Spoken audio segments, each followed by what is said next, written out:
You'll never find the solution if you only stare at the problem. That simple truth has guided some of the most successful people in history. Yet too often, we fall into the trap of replaying problems in our minds like a broken record, worrying, complaining, and dissecting every detail without taking one step towards solving them. The result? We feel stuck, powerless, and overwhelmed. But here's the reality. Your energy goes where your focus goes. If you feed the problem with your attention, it grows. If you feed the solution, you grow. Shifting your mindset from "why is this happening to me" to "what can I do about it" is one of the most powerful changes you can make in your life.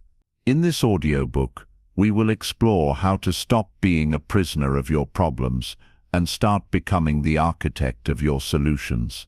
You'll learn how to train your mind to think forward, ask questions that open doors, and turn obstacles into stepping stones. You'll discover how to control your emotions, harness creativity, and perform under pressure, all while keeping your focus firmly on what moves you ahead. This is not theory for theory's sake. It's practical, actionable guidance you can start using today, no matter your situation. Every chapter will challenge you, inspire you, and equip you to handle life with clarity and purpose. You are capable of more than just surviving your challenges. You can master them. Let's begin. Chapter 1. Stop feeding the problem. Every problem you face has one thing in common. The more attention you give it, the bigger it feels. Think about it. When you sit and replay the same frustration in your mind over and over, it doesn't get lighter. It gets heavier. You start noticing more reasons to be upset. You start remembering other problems from the past. Before you know it, one challenge has turned into a mental storm. Here's the thing most people don't realize. You can feed a problem the same way you feed a fire. You give it fuel. And the fuel is your time, your words, and your thoughts. Every conversation that rehashes the problem without moving toward a solution is adding wood to the fire. Every late-night replay of what went wrong is throwing in another log. If you want the fire to die down, you have to stop feeding it.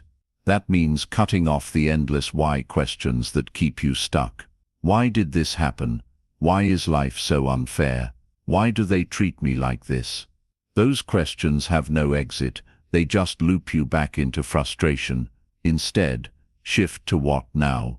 That's the door to the solution. What can I do with what I have right now? What's one step I can take today? It doesn't have to be the full answer. It just has to be movement. And yes, it takes discipline. Your mind will want to wander back into the problem, because that's familiar. Complaining is easy. Worrying is easy. But easy doesn't get you out. Every time you catch yourself feeding the problem, pause. Take a breath. Remind yourself, I don't want to keep this fire burning. Then deliberately turn your attention to the next step forward. This isn't about pretending the problem doesn't exist. It's about refusing to give it more power than it already has. You acknowledge it, you see it clearly, and then you direct your energy toward the solution. Imagine your mind as a garden. Problems are weeds. The more you water them with your focus, the faster they grow. But if you stop watering them, if you start tending to the flowers, the ideas, the actions, the possibilities, the weeds shrink back. The truth is, life will never be without problems. That's not the goal. The goal is to stop giving your problems the best of your energy and start giving that energy to solving them. Because once you do, you'll notice something powerful. The problem starts to shrink and you start to grow. So from this moment on, pay attention to where your energy goes. If it's feeding the problem, starve it. If it's feeding the solution, keep going. The choice is always in your hands, and the sooner you choose solutions, the sooner the fire burns out. Chapter 2. Train your mind to seek solutions. Your mind is like a compass. It will always point somewhere. For some people, It points straight toward the problem every single time. The moment something goes wrong, their thoughts go into overdrive. This is bad. This is unfair. This is impossible. And before long, they're stuck in a loop of negative thinking that makes the problem seem even bigger than it really is.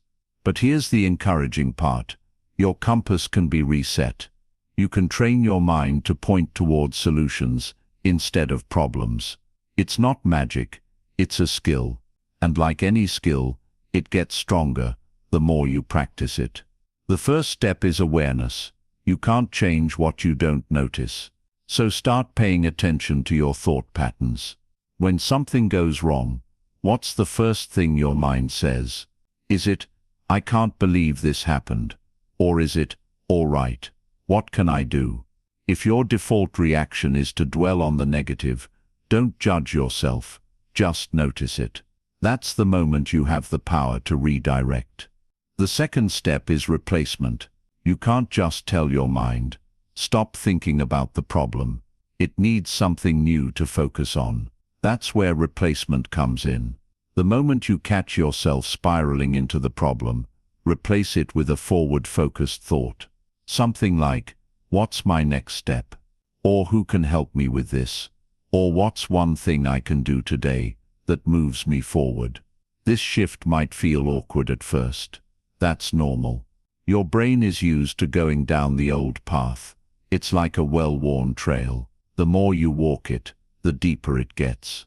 But every time you choose the solution path instead, you start carving a new trail. And over time, the old one gets overgrown, while the new one becomes your default. The third step is small actions. Your mind responds to movement. When you take even the tiniest step toward a solution, your brain gets the message. We're doing something about this. That sense of progress builds momentum, and momentum is what keeps you from sliding back into the problem. Think about it like this. If your car breaks down on the road, sitting in the driver's seat and complaining won't fix it. But popping the hood, making a call for help, or even pushing it to the side of the road, instantly changes how you feel. You're no longer stuck. You're taking action. The fourth step is reinforcement. Every time you successfully shift from problem to solution, celebrate it. That doesn't mean throwing a party. It means pausing to acknowledge, "I handled that differently. I caught myself. I moved forward." That small recognition tells your brain, this is the behavior we want more of. And here's the final step. Surround yourself with solution thinkers, people who see possibilities instead of dead ends. Energy is contagious. If you spend your time around chronic complainers, you'll absorb their habits. If you spend your time around problem solvers, you'll start thinking like them. Now let me be clear. Training your mind to seek solutions doesn't mean you'll never feel frustration or disappointment again. You will. But the difference is, you won't stay there. You'll visit those emotions briefly, and then you'll move on. When you train your mind this way, life changes in subtle but powerful ways. You stop wasting hours or days stuck in the same mental loop. You stop feeling like life is happening to you, and start feeling like life is happening through you, and you have a say in where it goes. So here's your challenge for the next week. Every time a problem shows up, pause and notice your first thought. Then consciously replace it with a question that leads you forward. Take one small action toward the solution, no matter how minor it seems. And when you do, acknowledge yourself for making that shift. It's simple, but it's not easy. That's why most people don't do it. But if you're listening to this, you're not most people. You're someone who's ready to stop living in the problem and start creating the solution. And the more you train your mind this way, the more natural it becomes, until one day, you'll realize you don't even think about it anymore. You just do it. That's the power of training your mind to seek solutions. Once you build that reflex, you'll never see challenges the same way again. Instead of fear or frustration, you'll feel a spark, because deep down you'll know there's a way forward, and I'm going to find it. Chapter 3. Ask the questions that open doors. The questions you ask yourself shape the life you live. Most people don't realize this. They think questions are harmless, just thoughts passing through the mind. But questions have power. They direct your focus. They determine what you notice. And what you notice shapes what you do. Here's the problem. Too many people ask questions that keep them trapped. Questions like, why does this always happen to me? Or what's wrong with me? Or why can't I catch a break? They sound innocent, but they point your mind straight toward hopelessness. They tell your brain to go digging for proof that life is unfair and you're stuck. And of course your brain will find it, because that's what you told it to look for. If you want better answers, you have to start asking better questions. Questions that open doors instead of building walls. A problem-focused question locks you into the problem. A solution-focused question gives you a way out. So instead of asking, why is this happening? Ask, what can I do about it? Instead of asking, who's to blame? Ask, what's my next step? Instead of asking, how bad is this going to get? Ask, what's the best possible outcome I can work toward? Notice the shift. These new questions are forward-facing. They don't deny that the problem exists. They simply refuse to camp there. They push your attention toward action, progress, and possibility. Think of your mind like a search engine. Whatever you type in, it will work hard to find. If you search for, why am I so unlucky? Your brain will pull up a long list of evidence to prove you're right. But if you search for, how can I make this work in my favor? Your brain will start scanning for opportunities you didn't even notice before. The truth is, your brain is always answering questions, even the ones you don't realize you're asking. That's why it's so important to be intentional. The moment you catch yourself asking a question that drags you backward, stop and reframe it into one that pulls you forward. Here's a simple habit you can try. The next time you're faced with a challenge, write down 3 questions. The first question should be about immediate action. What can I do right now? The second should be about learning. What can I take from this experience? And the third should be about opportunity. How can this make me better or stronger? Just the act of writing them down will pull your thinking away from helplessness and into motion. Another powerful question is, who can I learn from? Often we try to solve everything alone, when someone else has already faced and overcome what we're dealing with. Asking this question opens the door to mentorship, advice and examples you can follow. And don't underestimate the question, what if this works out? That simple shift can change your emotional state in seconds. Problems make us imagine worst-case scenarios by default. Flipping the question forces you to picture the best-case scenario, which not only feels better, but also inspires better action. Of course you won't get perfect answers every time. That's not the point. The point is to train your brain to look for solutions instead of marinating in the problem. And here's what's amazing. The more you do it, the faster it happens. Eventually you won't have to stop and think, what's the right question? It will come naturally, because you've built the habit. Remember, questions are like keys. The wrong ones keep you locked out. The right ones open the door to new ideas, new actions, and new results. And the more you use those keys, the more doors you'll find. So as you move forward, pay close attention to the questions you're asking yourself. If they're keeping you stuck, change them. If they're pulling you toward action, keep them. Your questions will lead you somewhere. Make sure it's where you actually want to go. Chapter 4. See the opportunity in every obstacle. Every obstacle you face comes with 2 possible outcomes. It can hold you back, or it can push you forward. And the difference between the two isn't luck, it's perspective. 2 people can go through the same challenge and walk away with completely different results. One person sees it as the end of the road, the other sees it as the start of something new. Here's the truth. Obstacles are not here to stop you. They're here to shape you. They're the training ground for resilience, creativity, and problem solving. Without them, you'd never grow. You'd never stretch. You'd never discover how capable you really are. Think about a time in your life when you went through something hard. Maybe it was a setback at work, a financial hit, or a personal loss. At the time, it probably felt like nothing good could come from it. But looking back, maybe it taught you a skill you now rely on. Maybe it introduced you to people who changed your life. Maybe it gave you strength you didn't know you had. That's the hidden power of obstacles. But here's the challenge: you have to choose to look for that opportunity, and most people don't. Most people get so focused on what they lost, on what went wrong, that they never notice what could go right. They stay in the story of the setback, instead of writing the story of the comeback. So how do you start seeing opportunities in obstacles? The first step is acceptance. You can't turn a challenge into a gift if you're still fighting the reality that it's here. It doesn't mean you have to like it. It just means you face it head on and say, "This is where I am. Now what's possible from here?" The second step is curiosity. Instead of asking, "Why me?"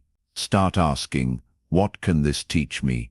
or "What skill will I gain by going through this?" Curiosity pulls you out of the emotional fog and into a space where solutions can appear.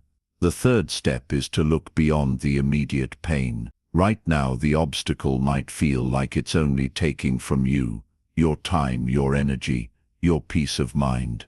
But if you zoom out, you might see that it's also giving you something, a chance to grow tougher, to think differently, to prepare for something bigger ahead. Opportunities often hide inside discomfort. That's why so many people miss them. They run away from the discomfort before they can discover the gift. But if you're willing to lean in, to stay with it, you'll find things you couldn't have found any other way. And here's another truth. Sometimes the obstacle is the opportunity. Maybe that failed business isn't the end. It's the push you needed to start the one that actually works. Maybe that rejection wasn't a loss. It was a redirection toward something far better. Maybe the relationship that ended wasn't breaking you. It was freeing you for the one that will help you grow.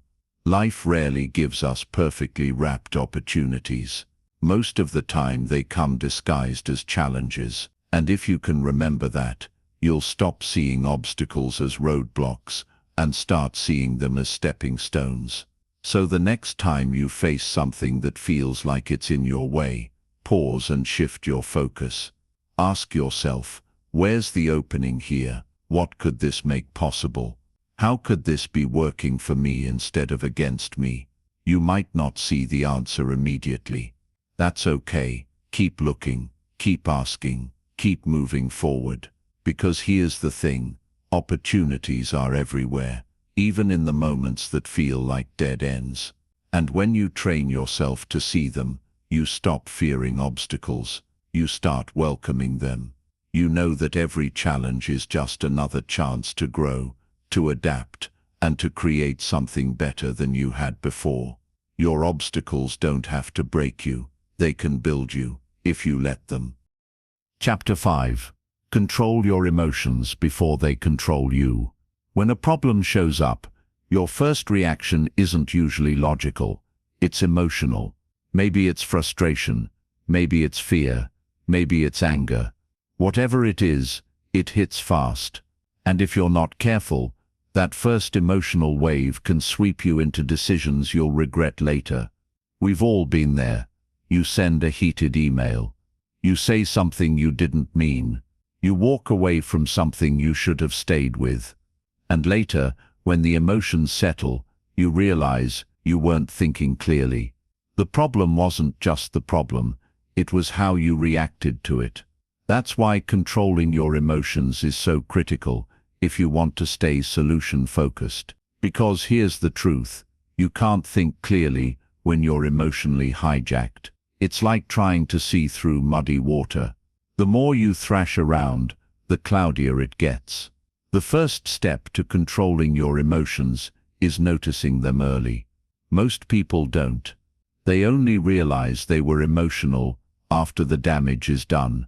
But if you can pause and catch yourself in the moment, if you can say, "Okay, I'm feeling tense right now," you give yourself a chance to choose your next move instead of reacting automatically. The second step is to breathe. Simple, I know, but powerful. A slow, deep breath sends a message to your brain that you're not in immediate danger. It slows your heart rate. It creates just enough space for logic to step back in. Even 5 seconds of focused breathing can keep you from saying or doing something you'll wish you could take back. The third step is to name the emotion. Not just "I'm upset," but something more specific. "I'm feeling anxious. I'm feeling defensive. I'm feeling overwhelmed." When you name it, you take a bit of its power away.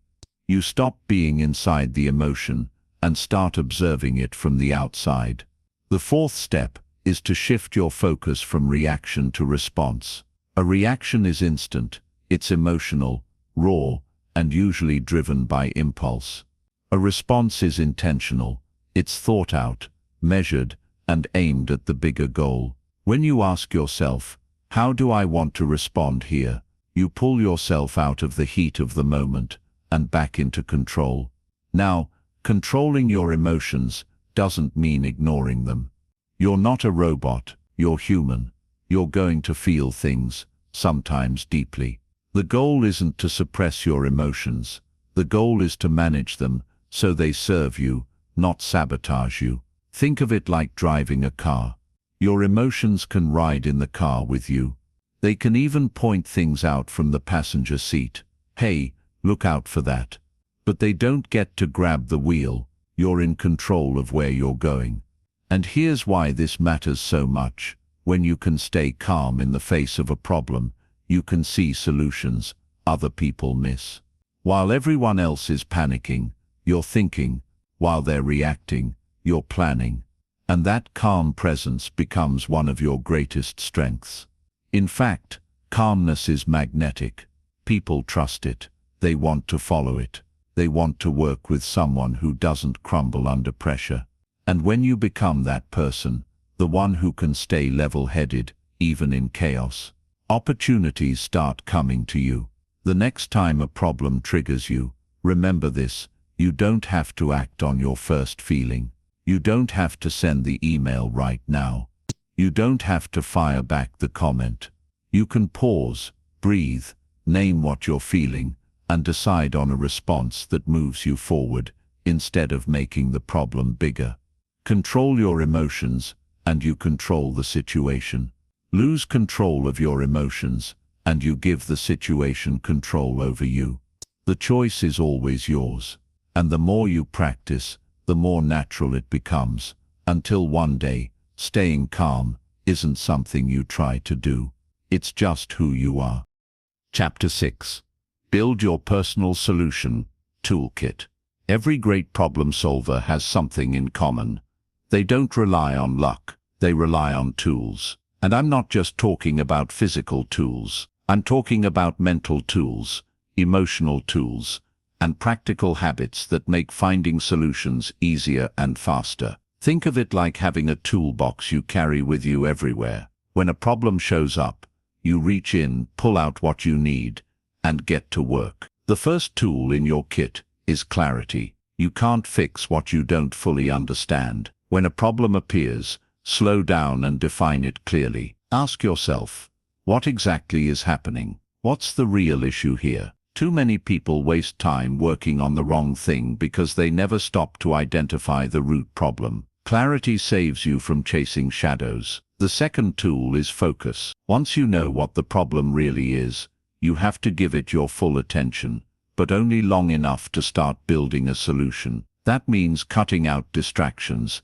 ignoring the noise, and keeping your mind on the outcome you want. A scattered mind can't solve anything. The third tool is perspective shifting. This means learning to see the problem from different angles. Ask yourself, how would a friend see this? How would a competitor handle it? How would I see it if I weren't emotionally involved? Each new perspective can reveal options you didn't see before. The fourth tool is resourcefulness. Sometimes you won't have the perfect answer right away, and that's okay. Being resourceful means finding a way forward with what you already have, your skills, your network, your time, your creativity. It's about making progress without waiting for perfect conditions. The fifth tool is action bias. Solutions live in motion, not in endless thinking. You need to train yourself to take a step, any step, instead of sitting still. Even a small action toward the solution builds momentum, and momentum often reveals the next step you didn't see before. The sixth tool is emotional regulation. We talked about this earlier, controlling your emotions before they control you. This tool keeps you from reacting impulsively and allows you to make decisions from a place of calm strength. When you're in control emotionally, you make better moves. The seventh tool is creativity. Don't only look for the obvious fix. Ask what's another way to solve this. What's a less conventional option? Creative thinking opens doors that logical only thinking sometimes overlooks. The eighth tool is connections. You don't have to do everything alone. The right person, the right advice, or the right example can save you days, weeks, even years of trial and error. This tool is about knowing when to reach out and who to reach out to. The ninth tool is persistence. Sometimes the first idea won't work, neither will the second or third, but if you keep going, adjusting and improving, you'll get there. Persistence is the glue that holds all the other tools together. Without it, your kit is useless. The 10th and final tool is self-reflection. After every problem you solve, take a moment to ask, what worked here? What would I do differently next time? This is how you sharpen your tools. Every problem becomes training for the next one. Now, here's the key. Your personal solution toolkit should be something you build intentionally. It's not random. It's not accidental. You add tools as you grow. You refine them as you use them. And the more you invest in building this kit, the faster and more confidently you'll handle whatever life throws your way. So start building today. Identify the tools you already have. Add the ones you're missing. Practice using them, even on small everyday problems, because when the big challenges come, and they will, you won't be scrambling. You'll already be ready. You'll reach into your toolkit, and you'll know exactly what to do. Chapter 7. Use creativity to break through stalemates. Sometimes you'll face a problem that just won't budge. You've tried the obvious fixes.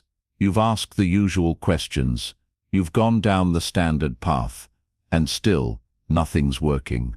That's when most people give up. They throw their hands in the air and say, well, I guess there's nothing I can do. But the truth is, there's almost always something you can do. You just might not see it yet. And that's where creativity comes in. Creativity isn't just for artists or musicians. It's a problem solver's secret weapon. It's the ability to see possibilities others overlook, to connect dots no one else noticed, to ask questions no one else thought to ask. The good news, creativity is not a mysterious gift you're either born with or not. It's a muscle, and the more you use it, the stronger it gets.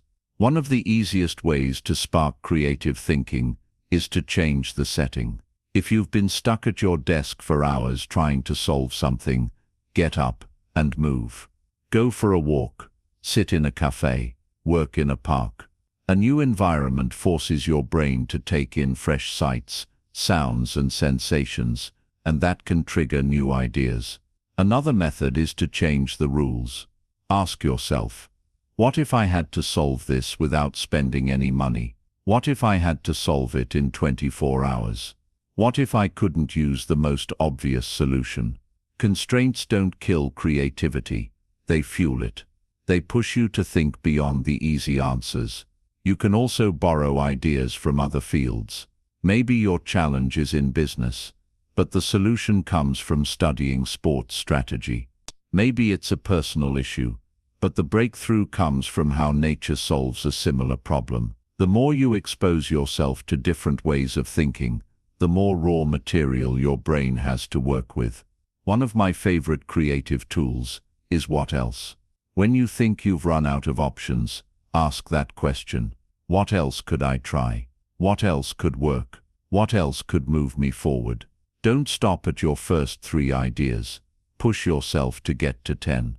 Often the best ideas don't show up until you've gotten past the obvious ones. And remember this, creativity thrives when you let go of perfection. Don't judge your ideas too quickly. Sometimes the bad idea leads you straight to the brilliant one. Give yourself permission to brainstorm without limits. You can filter later. Now, here's where creativity becomes a game changer. It not only helps you solve problems, it helps you solve them in a way that stands out. When you approach challenges differently, you often find solutions that are faster, cheaper, and more effective than the approved methods everyone else is using. Think about it. Some of the greatest breakthroughs in history came from someone refusing to accept the usual way of doing things. They asked, "What if there's another way?" and followed that thought until it turned into reality. Of course, there will be moments when you feel stuck, no matter how hard you try to think differently. That's when you need to step away. Creativity loves space. Some of your best ideas will come when you're not trying to have them, in the shower, while driving, or right before you fall asleep. Give your brain breathing room, and it will keep working in the background. So the next time you hit a wall, don't assume it's the end. See it as an invitation to think differently, to approach it from a new angle, to surprise yourself. Because when you learn to use creativity to break through stalemates, you become unstoppable. You stop saying, "There's nothing I can do," and start saying, "I haven't found the answer yet, but I will." And that simple shift changes everything. Chapter 8. Solve without blame. When something goes wrong, our first instinct is often to find someone to blame. It's human nature. Pointing the finger feels like a way to protect ourselves, to shift the spotlight away from our own mistakes, or to vent the frustration building inside us. And yes, sometimes someone else really did make the mistake. But here's the problem: blame doesn't fix anything. Blame keeps you stuck in the past. It locks your energy onto who caused it, instead of how to fix it. You can spend hours, days, even weeks arguing over who's responsible while the real issue sits there, unsolved, growing worse. The truth is, in the heat of a problem, blame is a distraction. And distractions are dangerous when time, energy, and focus should be going toward a solution. So, what's the alternative? It's simple. Take the energy you'd spend on blame and put it straight into action. When something happens, shift the conversation from "who did this" to "what can we do about it?" Notice how different that feels. One question closes the door, the other opens it. Now this doesn't mean we ignore accountability. Accountability matters, but accountability and blame aren't the same thing. Accountability is about learning from what happened and making sure it doesn't happen again. Blame is about punishing, shaming, or proving you're right, and it rarely leads to lasting change. The best problem solvers know how to separate the two. They address the cause, but they don't get stuck in the emotional quicksand of blame. They focus on the fix first, then address the lesson after the dust has settled. And here's why this is so powerful. When you remove blame from the process, you keep people engaged in solving the problem. Nobody works well with a target on their back. Fear of being blamed makes people hide mistakes instead of addressing them. It shuts down communication. But when people know the focus is on solutions, they're more willing to speak up, share ideas, and take action. Let's be real. In most situations, there's more than one contributing factor. Rarely does a single person or event cause the whole problem. Blame oversimplifies reality. And when you oversimplify, you miss opportunities to learn. So how do you put solve without blame into practice? First, choose your words carefully. In the middle of a challenge, avoid loaded phrases like "whose fault is this?" Instead, use neutral, forward-moving language. Here's where we are. How do we move forward from here? Second, stay calm in the conversation. If your tone is angry or sarcastic, even if your words are neutral, the other person will still feel attacked. And once they feel attacked, they'll defend themselves instead of helping. Third, be solution first. Make it clear from the start that fixing the problem is the top priority. Once a path forward is in place, then, and only then, circle back to discuss how to prevent it from happening again. Fourth, take ownership where you can. Even if the problem wasn't directly your fault, ask yourself, what could I have done differently? This shifts your mind into a learning mode and sets the example for others to do the same. Finally, keep your eyes on the bigger goal.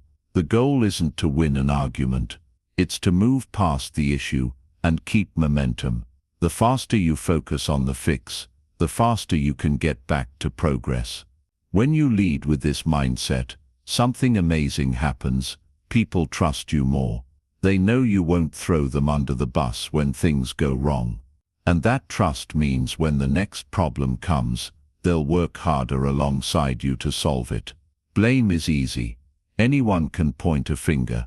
But solutions take leadership, patience, and the discipline to rise above ego. And when you can do that, you stop wasting energy on what went wrong and start building something better, right now. Chapter 9. Perform under pressure without losing clarity. Pressure has a way of revealing who we really are. When things are calm, it's easy to think clearly, make good decisions, and feel confident.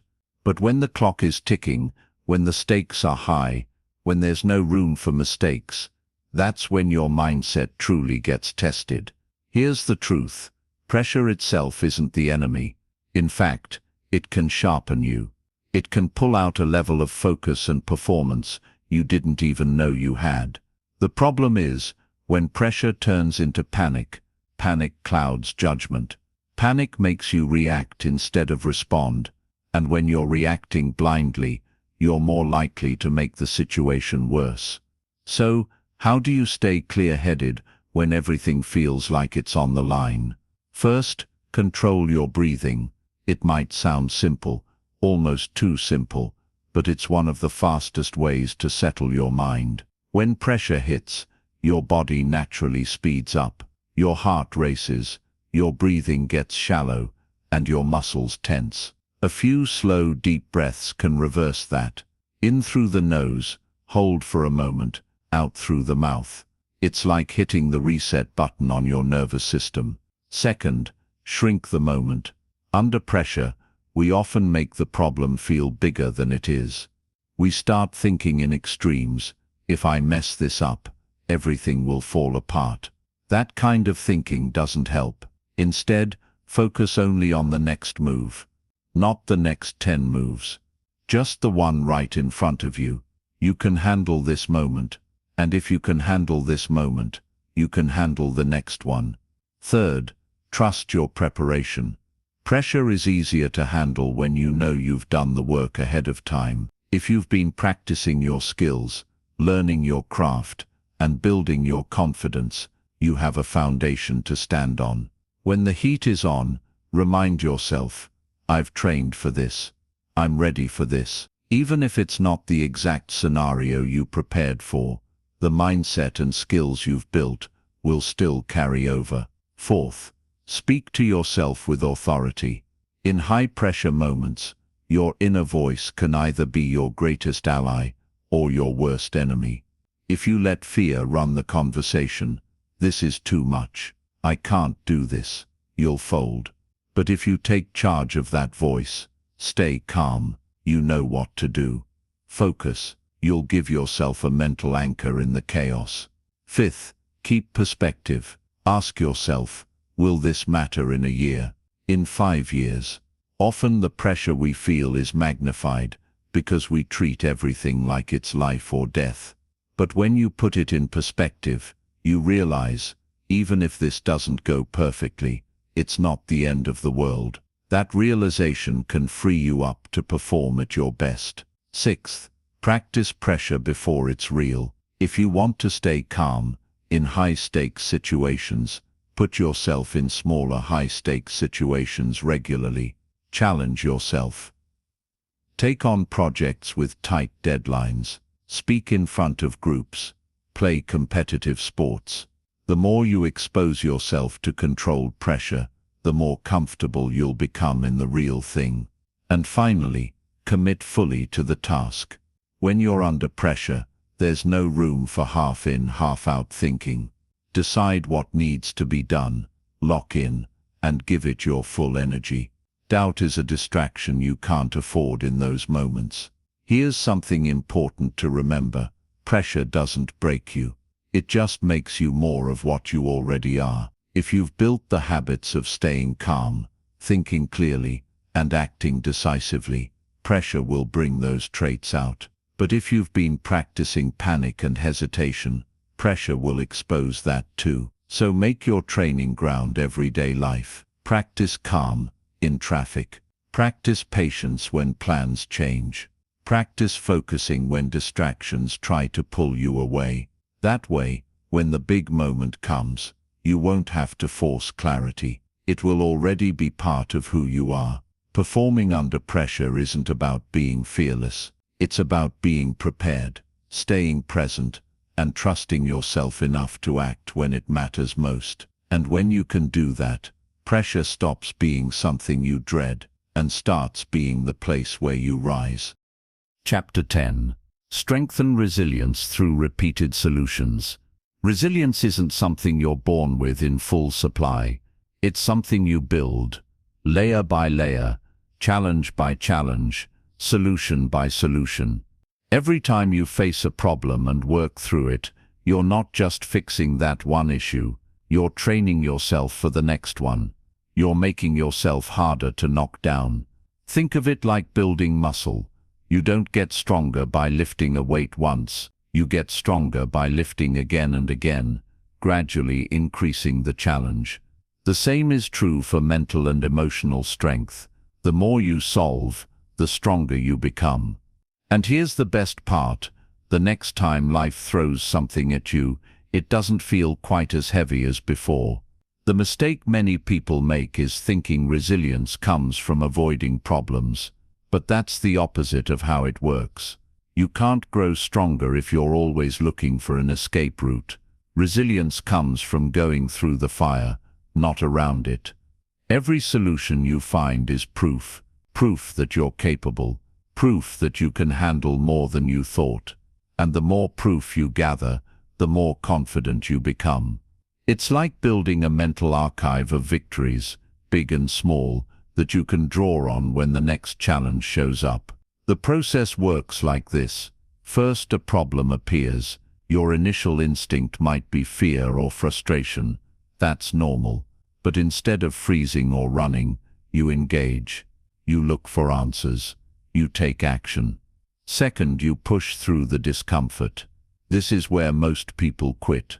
The problem feels too big, too messy, too slow to solve.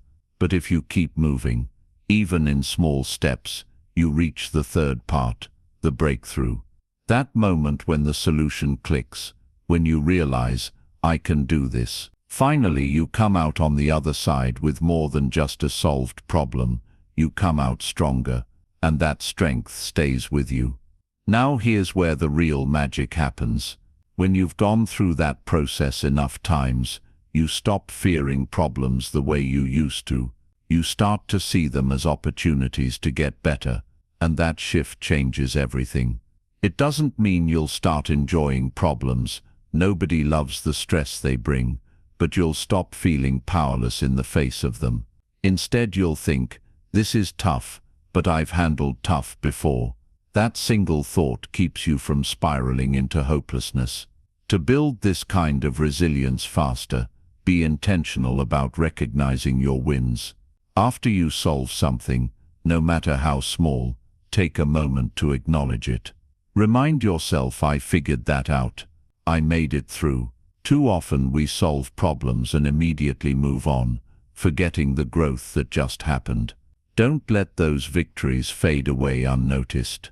Also, don't shy away from smaller challenges, even little problems, like fixing something in your home, learning a new skill, or working through a disagreement, add to your resilience bank.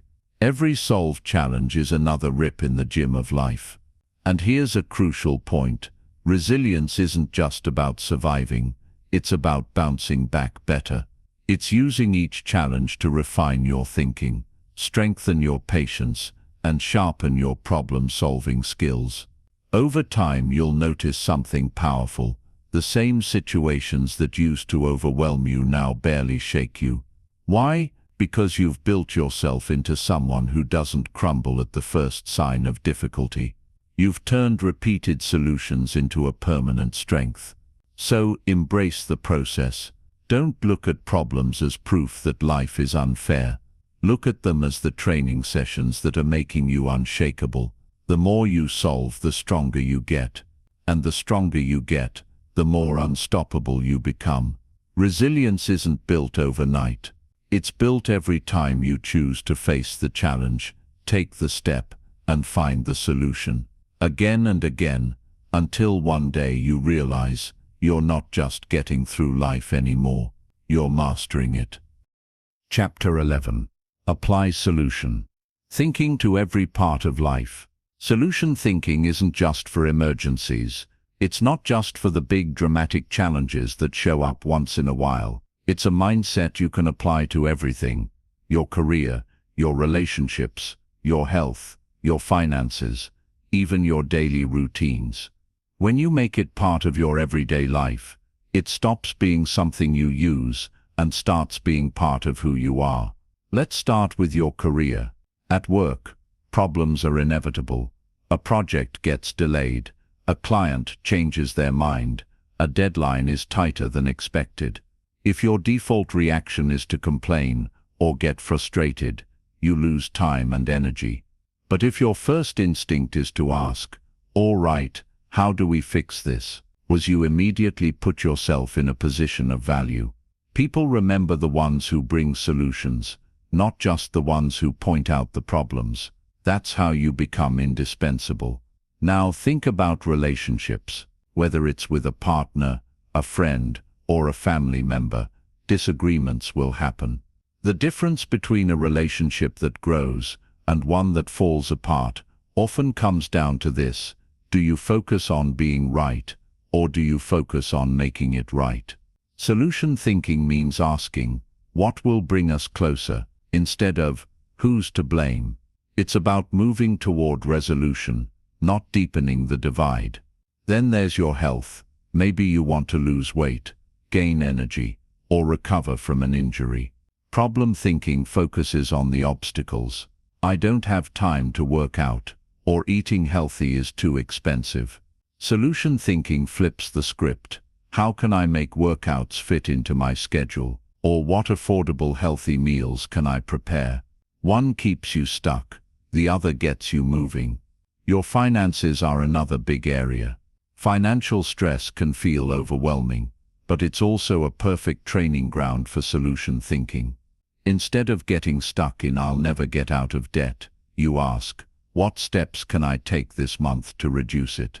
Instead of "I can't earn more," you ask, what skills can I learn that would increase my income? Money problems are rarely solved in one leap.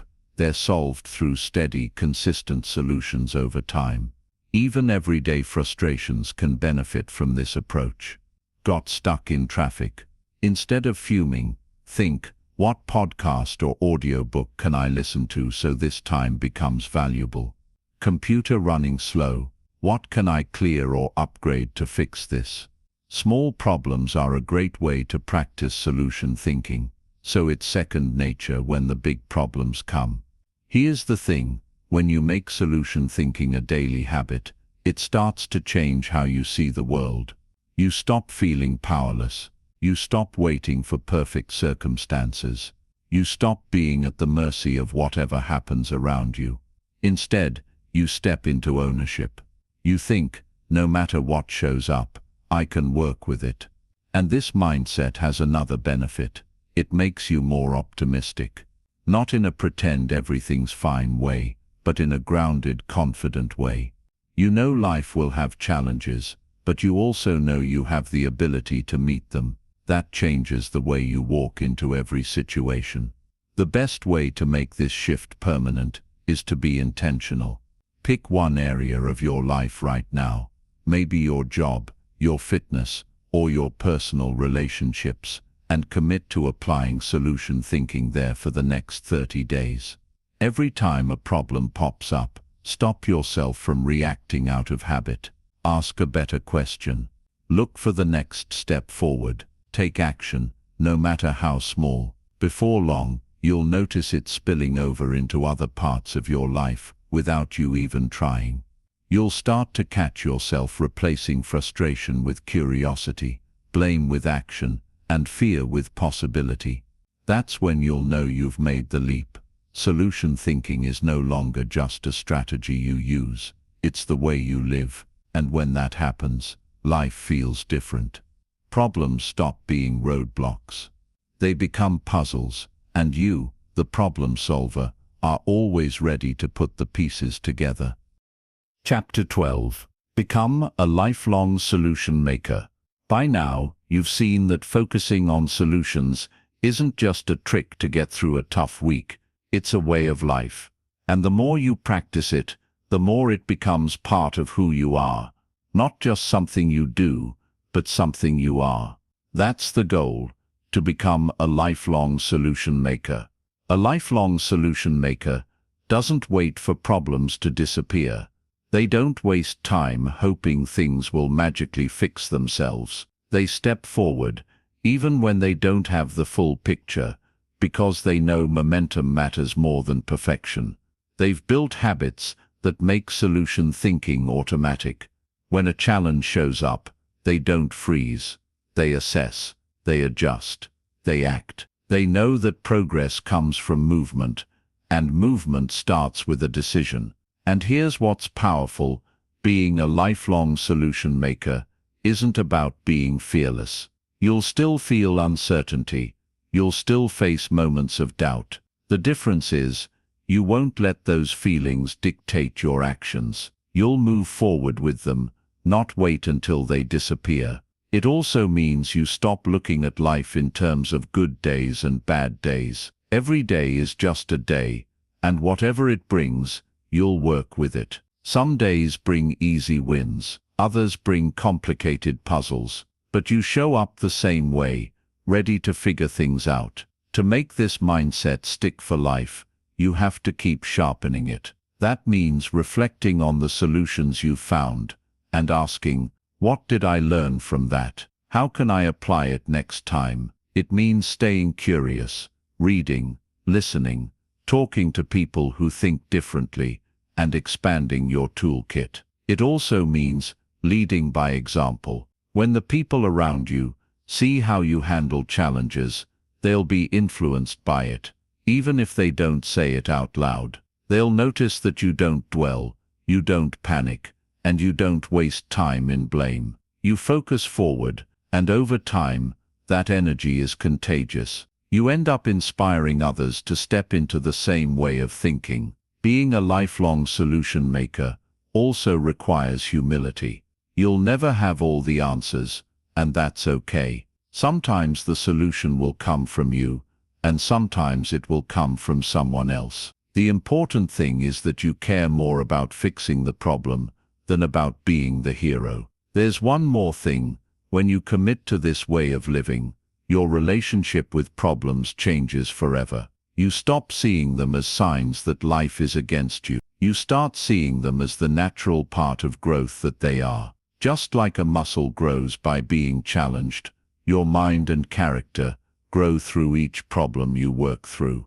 That's why you'll never run out of opportunities to practice. Life will keep giving you chances, big and small, to sharpen this skill. And each time you do, you become more capable, more confident, and more prepared for whatever's next. If there's one thing I hope you carry with you from this audiobook, it's this: problems don't define you. Your response does. And when your default response is to look for solutions, you can handle just about anything life sends your way. So keep practicing, keep asking the right questions, keep moving forward, even if it's one small step at a time. Over the years, those steps will take you further than you can imagine right now. And one day, when you look back, you'll see the proof.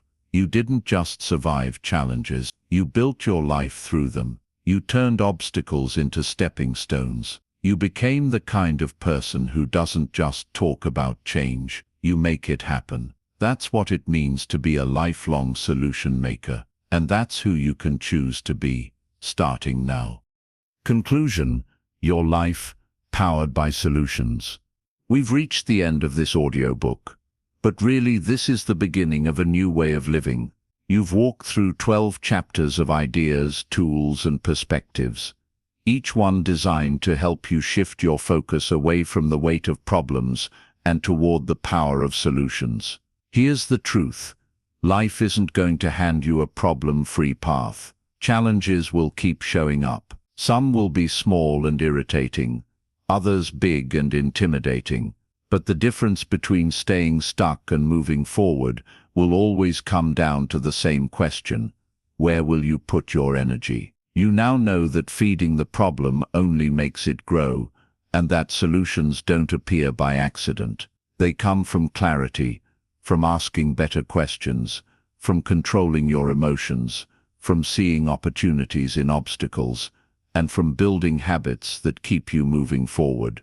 You've learned how creativity, resilience, and action can turn setbacks into breakthroughs. But remember, this isn't about being perfect. It's about being intentional. It's about catching yourself when you slip into problem thinking and making the conscious choice to shift. It's about practicing again and again until solution thinking becomes your default. If you make this mindset part of who you are, you'll not only change how you handle challenges, you'll change how you experience life itself. You'll see more possibilities, attract more opportunities, and inspire others simply by how you choose to show up. The power is in your hands. It always has been. Choose solutions, every day, every time. Now take what you've learned here and start applying it, not tomorrow, not when things calm down, but today. Let your life be proof that problems don't define you, your solutions do.